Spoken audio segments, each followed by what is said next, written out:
At the time of filming this video, there's currently 53 days left until January 1st, 2022. And I personally feel like this is a perfect time for me to share with you the goals that I have for the year 2022. I do have my trusted planner here with me where I have written down 3 categories of goals that I would like to achieve. So I do have financial goals, I have travel goals, and I have home goals as well.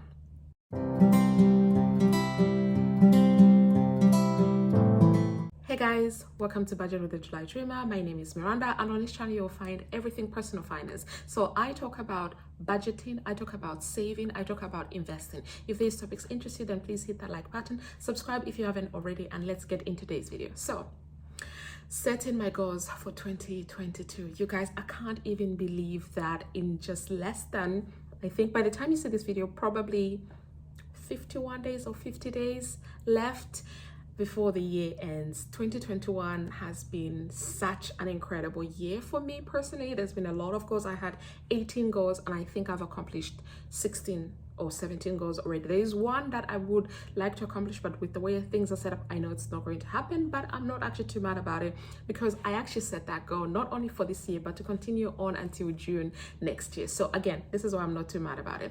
But let's just focus on goals for 2022. So I'll start off first with my financial goals. So as you know, I was able to save £10,000 in 8 months this year, and my goal for 2022 is to try and do the same. Well, not in 8 months, but however long that would take me. So I would like to save another £10,000 in the year 2022, and actually this is tied towards home, which I'll get to in a minute.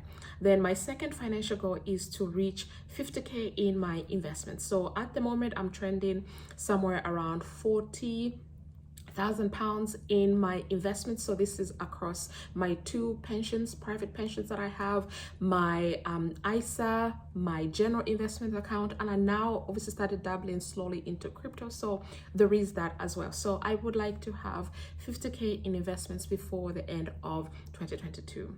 Then the third financial goal that I do have is to increase my investment by 20%.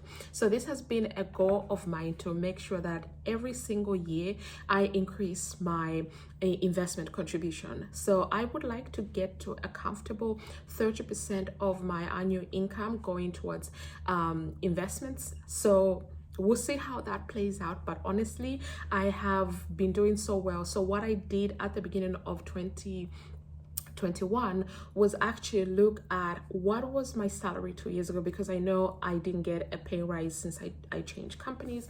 So I didn't get a pay rise with that, and because that had happened, I didn't actually get to sit down and be like, oh, okay, this new increase that I get, I will just move it towards my savings because this is what I normally do.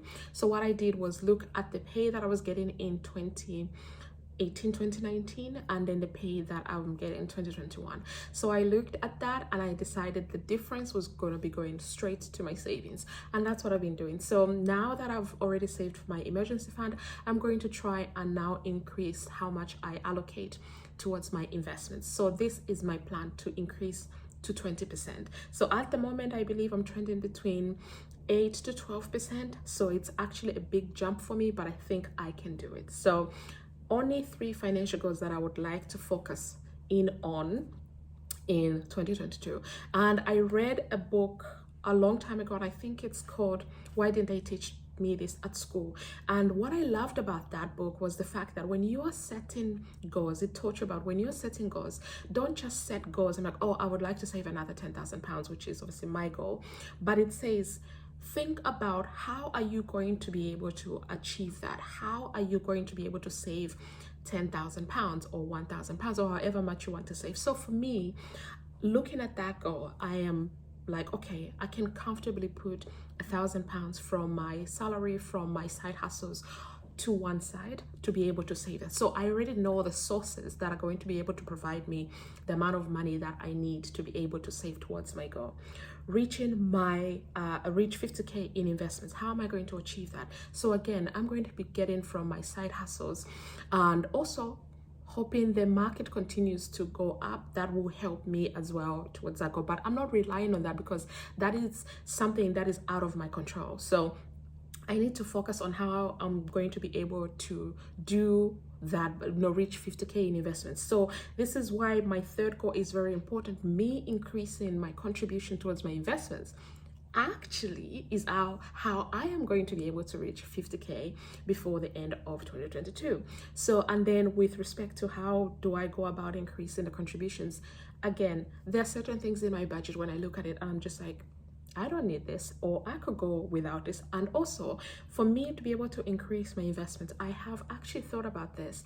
I've been working slowly but surely to save up for my sinking funds so that I can pay off certain bills annually. Like this gone September, I was able to use my sinking fund and pay off my car insurance for the whole year. So I don't have to worry about car insurance until next year, September. So I think if I'm able to do that, if I'm able to get rid of a lot of monthly goals, that leaves me with a lot of money to work with, which means I can then increase my investments contribution. So that is how I am looking at this. And I'm going to try and see if I can link that book in the description bar below, because it's an incredible book. I think it's only like less than 100 pages, but it is incredible. And even though it's suited for younger people, I found so much knowledge in that I'm so glad I read it. And I was even like, why didn't they teach me this at school? So yeah, that is for financial goals. So now we're going to move over to travel, because if you don't know, I'm a travel blogger over at ajulidreamer.com. I have been traveling solo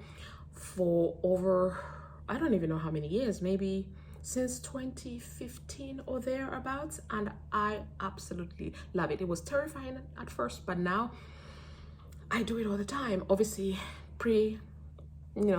pre-sister Rona, before she interrupted our lives. But yeah, so currently I'm in the Maldives solo because that's what a girl does. So I will actually be sharing a blog post on how I'm doing the Maldives. Oh, excuse me, my voice is going.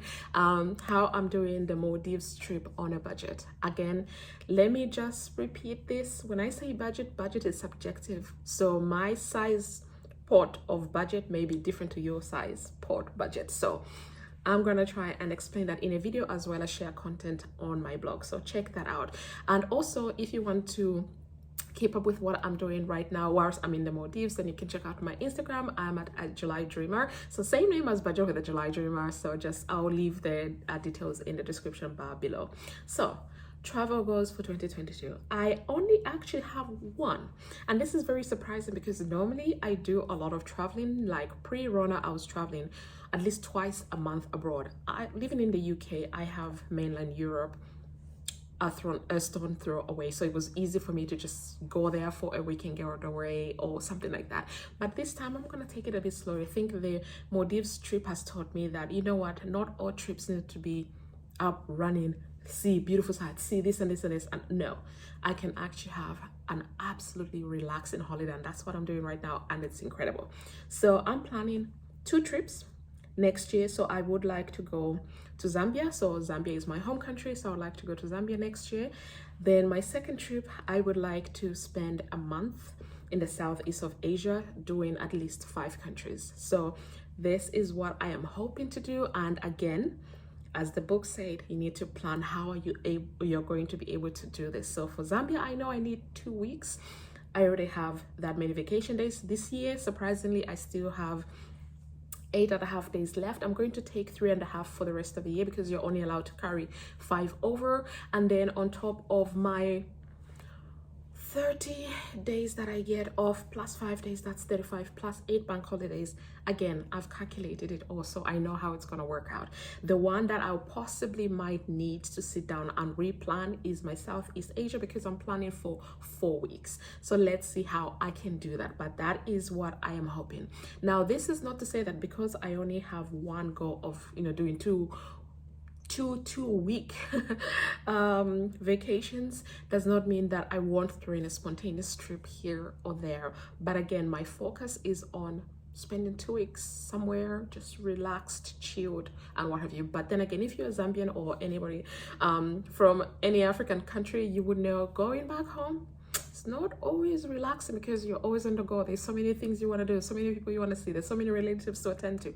But again, so because I am a personal finance channel and I'm a budgeter by nature, again, I am thinking of how exactly am I going to be able to fund these trips.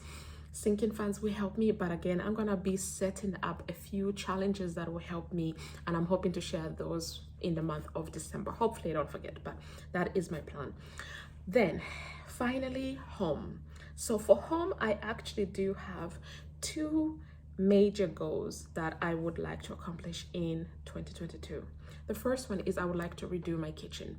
So my kitchen, I want to say there's nothing wrong with it, but I don't like it at all. I love cooking, but I don't like spending that much time in my kitchen because it's not my style, my design. When I bought my home, I was like, oh, I want to change this, I want to change this. And my mom and my sister were like, no, give it 2 years. So mom, sis, 2 years is coming up, so a girl is gonna be changing it up. So I am planning to redo my kitchen. When? I'm not sure exactly. So I'm planning in the next couple of weeks to actually be consulting with a local firm to see, how much it's going to cost. That is very important to me, how much it's going to cost, and also when can they do it. So if they tell me that they would like it would cost me about, for example, just throwing numbers around, £10,000 to get the kitchen of my dreams that I've already designed. I've already looked at their brochure and I know exactly what I want. If they tell me that it's going to cost me £10,000 and I was able to save £10,000 in 8 months, I would like for them to start the work in 8 months' time, because I know that for me, I'm able to save that amount of money in that duration. One thing I don't want to do is go on finance for my kitchen. Okay, I don't want any sort of debt unless I'm acquiring assets. And I know by improving my kitchen, I'm improving my home. But right now, my home is not making me money. It is my 4 walls that I need, that I have, and safety and all of that. But again, it's still not making me money. So I would like not to go into debt just to upgrade my kitchen. So I'm planning to save for that. Then the second thing that I would like to do is I literally just wrote coat of paint around the house. So ever since I bought my house last year, just before we went into lockdown in the UK, I've been moving things up and down my house, and you guys, I've been scratching my white walls, and I like white and I would like to keep it, but I do need to have a lick of paint around the house. So I'm not good at doing that. I would like to hire people, but I've also got friends who are really good at it. So I'm just going to see how I can work it in with my friends. Maybe I'll get maybe go to the companies that do paints and see if they can find me the right paint that I have in my house right now, so I can do retouch-ups with my friends. I want to learn how to do some of these DIY things, because I'm going to actually be sharing a blog post soon about the cost of owning your own home. So this is one of those things. So yes, when it comes to my home, that's what I would like to do. I actually do have 3 more important by private goals, and I know I hate it when people do this, so like, oh, I've got all of these other goals, but I can't just share them yet. But honestly, I don't want to, because I would like to move in silence when it comes to these goals, and then I'll share them with you. But I have written them down. I wrote them on Sunday, 7th of November. That's when I jotted down all of my goals. So in my notebook, I have it. I know when I wrote it down. So I'll be able to reflect on this a year from now and see my important but private goals. How did I do? So yeah, I'm not going to share those, definitely, for sure. But everything else, I think I'm good to share, and I'm happy about that. So you guys, I'm just going to do a quick recap because I know we are almost going into 15 minutes of this video. So first, for my financial goals, I have 3 financial goals. 1, save another £10,000, and that would tie into the work that I want to be done for my home. And then 2 is reach 50K in my investments. So this is tied to the third one, which is increase investments contribution by 20%. So right now with my investments, I'm trending around 40K in all my investments. So before the end of next year, I would like to reach 50K. If I reach 50K, say by Q1 next year, then I will update, because I do review my goals monthly, but then I'll share an update on a quarterly basis next year. So that is for my financial goals. Then for travel, I only have 1 goal, and that is to do two 2-week vacations. So I want to go to Zambia, which is my home country. Then the second trip that I would like to do is Southeast Asia. But even though I said 2 weeks, this is 2 weeks that I know my company allows, but I would like to go there for a month. So I want to see how that works, if I can get a 2-week sabbatical or unpaid leave or what have you. But again, I have to plan for this. Then home, I would like to redo my kitchen. So this ties in with my financial goal. So my kitchen, I'm again throwing around numbers. I think it's gonna cost me around 10K to get it updated. And again, I'm just throwing the numbers out there. It may be cheaper, it may be more, and if it's more, then I probably won't redo everything again. I have readjustments in my goals. Then the second one is a lick of paint around my house, because a girl could do with a lick of paint around the house. My white walls are starting to show, so you know, the stains are starting to show. So yeah, this is what I wanted to share with you. I am going to go out there, sit on the beach for the next 3 hours before I go sunset fishing, and because, you know, being in the Maldives on vacation solo is a flex. So yeah, thank you so much guys for watching my video. I'll see you in my next one.